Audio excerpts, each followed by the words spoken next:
दोस्तों, होर्मुज में अमेरिकी नाकाबंदी फेल हो रही है। ईरान के जहाज खुलेआम निकल रहे हैं और ट्रंप बौखलाहट में नाकाबंदी को बढ़ाने वाले हैं। वहीं इसका भी तोड़ ईरान ने ढूंढ लिया है। अब वो पाकिस्तान, चीन और रूस से सड़क के रास्ते जोड़ने वाला है और अपना इंपोर्ट एक्सपोर्ट यहीं से करेगा। पाकिस्तान के रास्ते तो सड़क से ईरान तक सामान भी पहुंचने वाला है। 6 कॉरिडोर पाकिस्तान ने खोल दिए हैं ईरान के लिए और इसको लेकर जो खबरें हैं वो तमाम सामने आ रही हैं। पाकिस्तान ने आधिकारिक तौर पर जो रास्ते हैं वो खोल दिए हैं ईरान के लिए। इसको लेकर क्या खबरें हैं सबसे पहले वो बता देते हैं। लगातार इसको लेकर जो खबरें हैं वो सामने आ रही हैं और यहाँ पर लिखा हुआ है अलग अलग न्यूज वेबसाइट्स की तरफ से कि पाकिस्तान ने बाकायदा जो नए रास्ते हैं वो ईरान के लिए खोल दिए हैं। होर्मुज लेटर के हवाले से लिखा है, Pakistan has formally opened 6 overland transit corridor to Iran with over 3000 Iran bound containers struck at Pakistani port now set to move by truck bypassing the US naval blockade entirely. यानी कि अमेरिका की नाकाबंदी को पूरी तरह से पास करते हुए यहाँ पर ये जो 3000 के आसपास कंटेनर हैं ईरान के, जो कि पाकिस्तान के पोर्ट पर मौजूद थे, वो अब सड़क रास्ते ईरान तक पहुंचने वाले हैं। इसको लेकर जो 6 रूट्स हैं वो भी ईरान ने जारी कर दिए हैं। इसको लेकर वर्ल्ड अपडेट की तरफ से भी कुछ बातें लिखी गई हैं।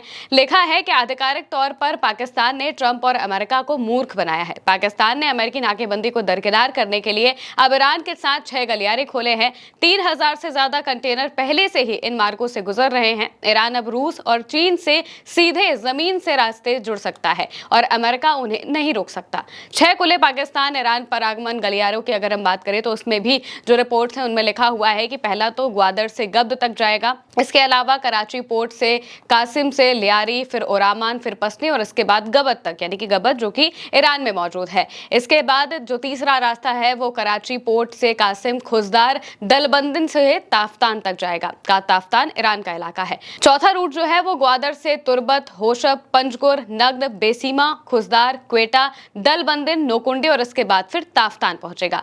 5वें में ग्वादर, लियारी, खुजदार, क्वेटा, दलबंदन, नोकुंडी और फिर ताफ्तान। छठा जो है वो कराची पोर्ट से ग्वादर फिर गब्द तक जाएगा। यानी कि पाकिस्तान के रास्ते ट्रक से ये सारे सामान अब ईरान तक पहुंचेंगे। ईरान का जरूरी सामान 3000 के आसपास जो कंटेनर है वो पाकिस्तान के पोर्ट पर रखे हुए थे। इन्हें यहां से ईरान तक मूव होना था होर्मुज के रास्ते, लेकिन अमेरिका की नाकाबंदी है। अमेरिका की नाकाबंदी से बचने के लिए ईरान ने नया रास्ता निकाल लिया और अपने इस नाकाबंदी को हटाने के लिए, इस नाकाबंदी को फेल करने के लिए उसने जमीनी रास्ता चुन लिया है और ट्रक के जरिए अब ईरान तक सामान पहुंचने वाला है। इसके अलावा ईरान ये भी खबर सामने आई थी कि ईरान चीन तक अपने जो तेल के कंटेनर है वो पहुंचाएगा और वो भी जमीनी रास्ते से, जिसका मतलब ये है कि अमेरिका भले ही नाकाबंदी लगाकर समुद्र में बैठा रहे, ईरान दूसरे रास्ते खोजना शुरू कर चुका है और इसके जरिए वो अपना काम करता हुआ दिखाई दे रहा है। अमेरिका चाहता है कि ईरान पूरी तरह से आइसोलेट हो जाए, यानी कि उस तक कोई भी मदद ना पहुंच पाए और उसके लिए उन्होंने नाकाबंदी लगाई।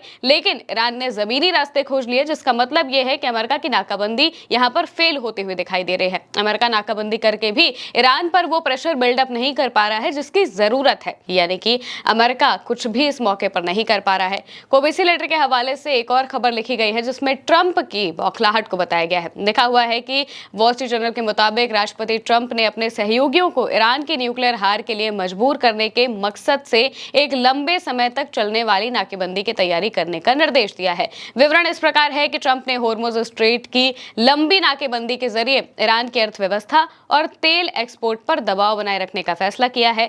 दूसरी बात यह है कि ट्रंप का मानना है कि दोबारा बमबारी शुरू करना या फिर संघर्ष से पीछे हट जाना नाकेबंदी जारी रखने की तुलना में ज्यादा जोखिम भरा है। तीसरी बात यह है कि नाकेबंदी जारी रहने से अमेरिका में गैस की कीमतें और भी ज्यादा बढ़ने की आशंका है। और चौथी बात यह है कि होर्मुज स्ट्रेट पर अमेरिका की नाकेबंदी की वजह से ईरान युद्ध शुरू होने के बाद से इस स्ट्रेट से होने वाला आवागमन अब तक के सबसे निचले स्तर पर पहुंच गया है। आज ईरान की इस जंग को करीब 2 महीने पूरे हो चुके हैं और अभी भी होर्मुज स्ट्रेट से सामान नहीं निकल पा रहा है।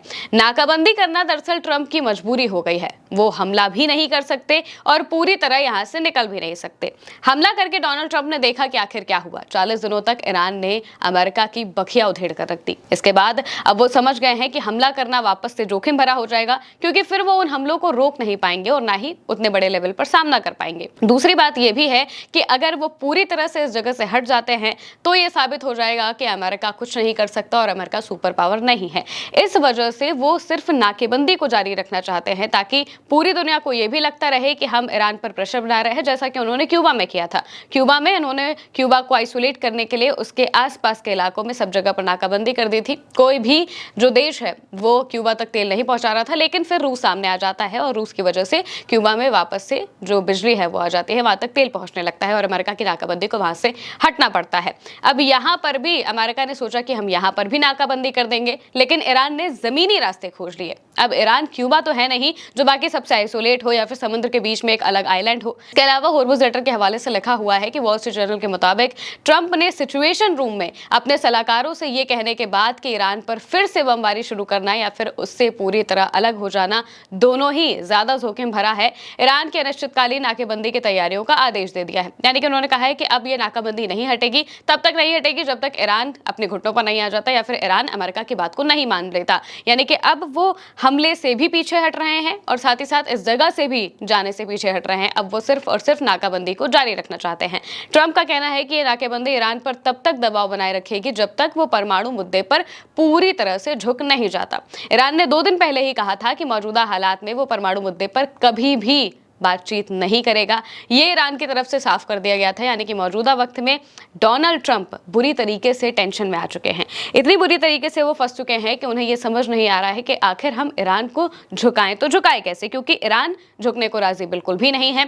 ईरान अमेरिका की बातों में आने वाला भी नहीं है और ईरान ने साफ कह दिया है कि हम परमाणु पर बात नहीं करेंगे। बात अगर करनी है तो दूसरी चीजों पर करते हैं, होर्मुज़ पर करते हैं, नाकाबंदी पर करते हैं। परमाणु पर हम बात करेंगे लेकिन बाद में करेंगे, मौजूदा वक्त में कोई बात नहीं होगी। जिसका मतलब ये है कि ट्रंप अब बुरी तरीके से फंस चुके हैं और उन्हें समझ नहीं आ रहा है कि आखिर ईरान को कैसे झुकाया जाए और ईरान पर प्रेशर कैसे बिल्डअप किया जाए। इस वजह से वो अपनी नाकेबंदी को जारी रखना चाहते हैं, लेकिन ईरान ने इसके जवाब में अपने रास्ते खोज लिए हैं और वो रास्ते जमीनी रास्ते हैं। फिलहाल के लिए मेरे यानी महिमा के साथ इस खबर में इतना ही। आप देखते रहिए उल्टा चश्मा यूसी।